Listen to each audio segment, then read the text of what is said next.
be thinking of some, ooh, I got lipstick on my forehead. I be thinking of some magical stuff because, it is a known fact that black people are the biggest consumers in the world. And, sometimes people will look at that as like, well, you're nothing but a consumer. So you go to these places and you spend all your money and they don't even like you.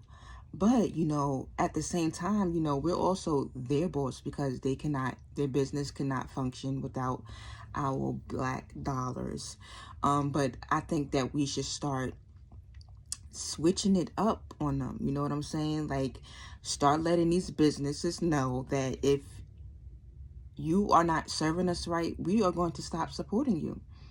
And then go on a boycott, go on a little strike or whatever, and let them know that, we're not going to support your business until you give us, exactly what we want and how we like it. You know what I'm saying? Because a lot of times these businesses, they open up shop in black neighborhoods. You know what I'm saying? But they give us the shit.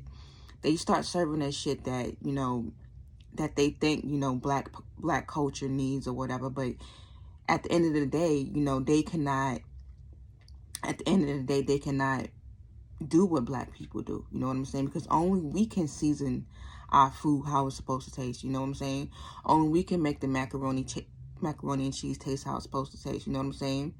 And they serve us this watered down bullshit. And I'm like, yo, if we would have more black people working behind the counters, cashiers, making the food, maybe some of these restaurants would be even better. Because even though, you have a lot of black restaurants, I'm not saying that there's not a lot of black restaurants. You do have a lot of black restaurants. And what I think is that it's just not enough of them, especially in my area, because I don't live in the South.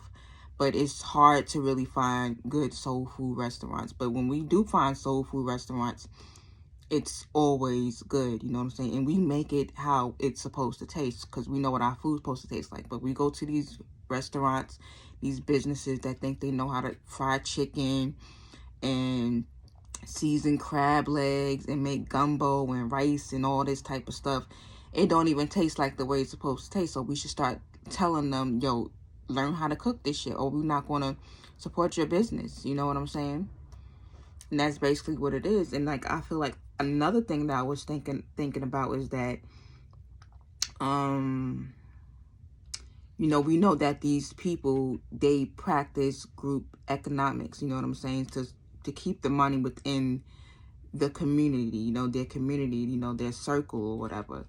And black people need to start doing that. Like, if you want a service, somebody that cut good hair, that can cut good hair, refer that person to somebody that cuts hair who is, a black person.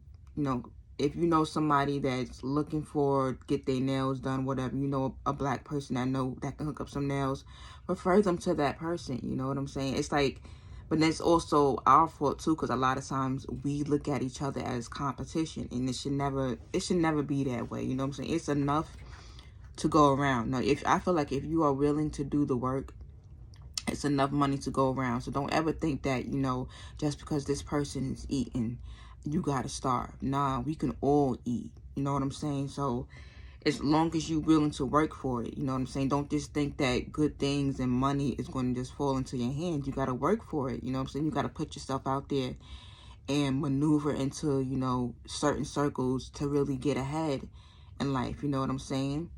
So don't just think that things are supposed to be given to you. That's not how it's supposed to be. And a lot of black people tend to think that way. You know what I'm saying? Stop thinking that, it's not that black people don't make good money. We do make good money. We just spend it. We just don't spend our money the right way. You know what I'm saying? And there's nothing wrong with wanting material things. You know what I'm saying? Because I like to shop too. I like to shop. I like to go out to eat. And when I do get my money, I always treat myself. I'm not stingy with myself. You know what I'm saying? I always treat myself, to whatever it is that I want or it is that I'm craving. It's just a lot of stuff that just goes into it, Yeah, we are the largest consumers, but you know, at the end of the day, you know, I feel like we they boss too, because they wouldn't be able to survive without us. But, you know, a lot of times they give out mediocre things. Really ain't that good for you. You know what I'm saying? A lot of these restaurants really ain't that good, to be honest. Well, they used to be good, but after the pandemic, a lot of these restaurants are not serving quality food. I don't know if a lot of people have realized that. Like, I've noticed it though. After the pandemic, that a lot of these restaurants wasn't just giving 100 for some reason. I don't know if they're struggling more. I don't know if they're not buying the correct meats, but it definitely does not taste the same. And when I eat out, a lot of times the food it just doesn't taste right. The meat tastes funny, like they're using different types of meat to mix up in your stuff. Like, it just don't taste right to me. So just cook your own food. But, you know, you just gotta, you know, think smarter. You know what I'm saying? You gotta use your brain sometimes. Oh, ooh, that's too much for YouTube. My bad.